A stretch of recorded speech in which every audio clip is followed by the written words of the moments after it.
Good evening. It is a little late tonight.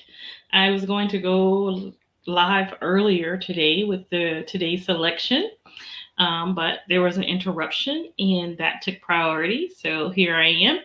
And we are on day 11 of the International Great Black Read Aloud Day. And we want to remind you before I get started what we're doing today. What we're doing all month is we are reading aloud from words written by Black writers from around the world. We're giving voice to varied selections on many different topics, different genres. And today we are doing gardening and farming.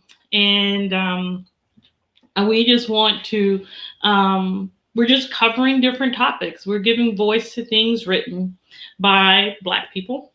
And our selection for today in gardening and farming is very important. I was thinking about this today in terms of my own life. And I grew up in the country. I grew up in East Sanford, Florida, out in the country community by the name of Midway. And we were surrounded by farmland internal to the community, but also ranches and farmland around the community. And in my own family, there were farmers at different points in times. Different family members worked for farmers, had their own farms. I still have cousins who still farm and producing great crops. And so this is very important because of the history of farming in the U.S., agriculture in the U.S. And so our selection today is titled Freedom Farmers. Can you see that? I don't know if you can see that. It's Freedom Farmers by Monica M. White. And we're going to read a little bit. But before we get started, I wanted to read something about farming and agriculture in America. And this is along the, the lines of Black ownership and farmland in the country. And the Equal Justice Initiative says that for a period after the Civil War, Black ownership of land increased and was primarily used for farming. At one point, Blacks had gained ownership over about 15 million acres, which meant that they were also in control of 14% of the farms located in the United States. That is 925,000 farms owned by Black people. And that's a period after the Civil War. However, today in the U.S., put out by the USDA, is a report that says of all the private U.S. agricultural land, whites account for 96% of the owners, 97% of the value, and 98% of the acres. That is quite a change from 14% to having a slice of a 2% pie. And so farming and gardening, is extremely important in African American communities and Black communities, in part because of what came over on those slave ships. It wasn't just people. There were not only people, there were roots and seeds and different types of things that would be planted in the earth, regrown and tried out in the U.S. And so tonight in Freedom Farmers, we are going to read just a little bit we're going to read a section called A Pig and a Garden. And I'm going to go here. A Pig and a Garden. Fannie Lou Hamer's Freedom Farm Cooperative. Down where we are, food is used as a political weapon. But if you have a pig in your backyard, if you have some vegetables in your garden, you can feed yourself and your family, and nobody can push you around. If we have something like pigs and some gardens and a few things like that, even if we have no jobs, we can eat and we can look after our families. That is a quote from Fannie Lou Hamer. In order for any people or nation to survive, land is necessary. Also a quote from her. Fannie Lou Hamer founded Freedom Farm Cooperative in 1967 as an anti-poverty strategy to meet the needs of impoverished residents of Ruleville, Mississippi and Sunflower County. Freedom Farm was a community-based rural and economic development project. Its members were unemployed farm workers who had been dispossessed of access to land and displaced by mechanization. This chapter will show how Hamer's work manifested the basic principles of CACR. It offers an analysis of the political philosophy that led Hamer to create Freedom Farm as an alternative to the second wave of the Northern migration, the departure from the rural South for northern cities and manufacturing work. Freedom Farm represented an opportunity to stay in the South, live off of the land, and create a healthy community based upon building an alternative food system as a cooperative and collective effort. It was in keeping with Hamer's perspective that if she had a pig and a garden, she might be harassed and physically harmed, but at least she would not starve to death. From the fields to the Democratic National Convention floor. Born Fannie Lou Townsend in 1917, Hamer was the 20th child of sharecroppers. She worked in the fields of the Marlowe Plantation in Ruleville, Mississippi from the age of 6. She gained a 6th grade education and stopped attending the seasonal school to work in the fields full-time by the age of 13. Contemporaries recalled with some amazement that as a teenager, she could pick 200 to 300 pounds of cotton per day, as much as many twice her age. But she was struck with polio in her young adulthood, which left her with a limp. She married Perry Paphammer and experienced involuntary sterilization when she underwent surgery to have a uterine tumor removed.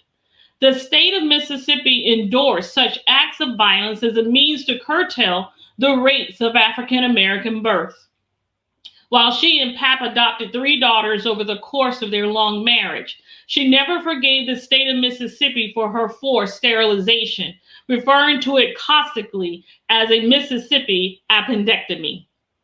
In 1962, Hamer attended a mass meeting sponsored by the Student Nonviolent Coordinating Committee, SNCC, in Ruleville, and was among the first to volunteer as a field organizer to coordinate and organize the voter education and registration drives. Later that year, she led a group of African Americans to the state courthouse in Indianola, Mississippi, that applied for voter registration. The state claimed that the entire group had failed the literacy exam, a qualification Mississippi and other states used at that time to disenfranchise African Americans. Upon her return to Ruleville, after 18 years of dedicated service as a sharecropper, time and record keeper, cook, and domestic on the Marlowe Plantation, Hamer's boss demanded that she withdraw her application for voter registration or be fired. Her refusal not only led to her dismissal, but also eviction for her and her husband, Pat, as they rented a shanty as part of their sharecropping employment agreement. About the firing, Hamer later commented, "They kicked me off the plantation. They set me free. It's the best thing that could happen. Now I can work for my people. The cost continued to mount in 1963 when Hammer was arrested for registering to vote. In jail, a group of black inmates was forced by law enforcement officers to beat her. She suffered permanent kidney damage from the incident. It was the first of many brutal attempts to curtail her activism by Mississippi law enforcement officers, many of whom held memberships in organizations such as the Ku Klux Klan and the White Citizens Council. Hammer became known throughout the civil rights movement for her oratorical skills and for calming organizers and and activists by singing spirituals during contentious moments. Hammer's nationally televised testimony before the Credentials Committee of the Democratic National Convention in 1964, demanding that the committee seat her and 67 other African American and white representatives of the newly formed Mississippi Freedom Democratic Party, stunned the nation. Challenging the all-white delegates officially representing the Mississippi Democratic Party, she succinctly described the acts of terrorism to which she had been subjected. She concluded, if the Freedom Democratic Party is not seated now, I question America.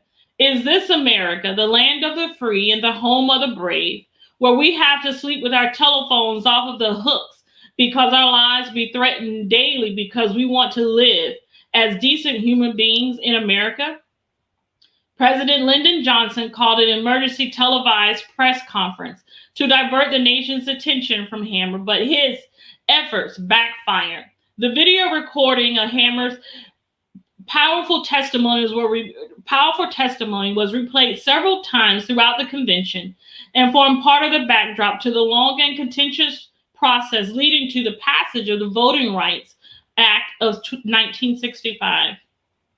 Hammer continued her participation in electoral politics with runs for Congress in 1964 and 1965, and the Mississippi State Senate in 1971, each of which she lost. In 1968, the Mississippi delegation sent Hammer as an official delegate to the Democratic National Convention.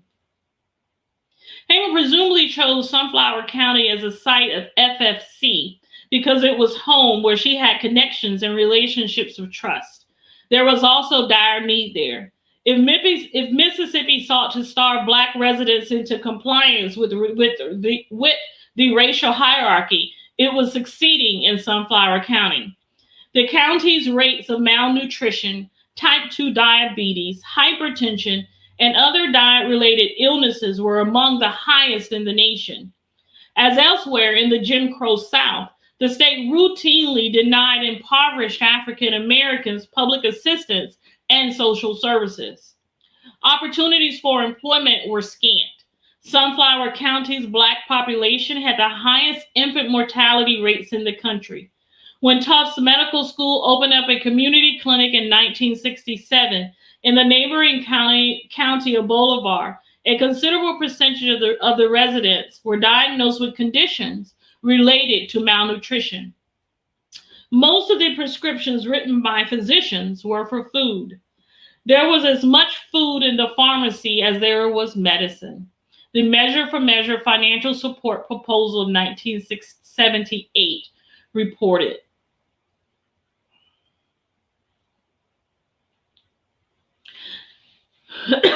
Excuse me. Hammer's understanding of the facts on the ground in Mississippi reveals her to have been an organic intellectual. Antonio Gramsci argued that every social class creates organic intellectuals who articulate and identify the collective's objectives. They develop strategies, tactics, and remedies for rebuilding and responding to the economically and politically oppressive obstacles that complicate the lived realities of those whom they represent. Every social group creates together with itself organically one or more strata of intellectuals which give it homogeneity and an awareness of its own function, not only in the economic, but also in the social and political fields. He must be an organizer of masses of men. He must be an organizer of the confidence of investors in his business and the customers for his product. we are reading about farming and gardening and farming today. And we were talking about the Freedom Farm Cooperative started by the very famous Fannie Lou Hamer. And we want to um, there is a lot going on with what we call and we hear a lot about in terms of food deserts. And so while today we are reading aloud, we do want to encourage you in gardening and farming. Um, as Black people and people of African descent, the earth is very important, and how we treat it is very important. What we do with it is very important. And that is something that I learned from my family, as I said earlier, is with farmers in my family. Even my grandmother, she grew things until really she couldn't do it anymore. She grew her own beans. She grew her own greens, at different times. She was always tending something. And so we want to, when we speak in terms of agriculture, and we realize that over 90% of agricultural business is done by white Americans, we need to realize that there is something that we have to do differently in order to support our communities and make and ensure that we have food and we have good, healthy food, and that we create lives that are sustainable. Those who came before us, the enslaved, they knew how to make do with very little. They took all the things that they had learned from their parents and um, from their tribes and their nations, and they put it to work. And that resiliency in terms of being able to provide for ourselves has manifested itself generation to generation to generation here in these United States of America. Our ability to provide food and do things in some of the harshest, under some of the harshest conditions. Those are things that um, have been instilled in us.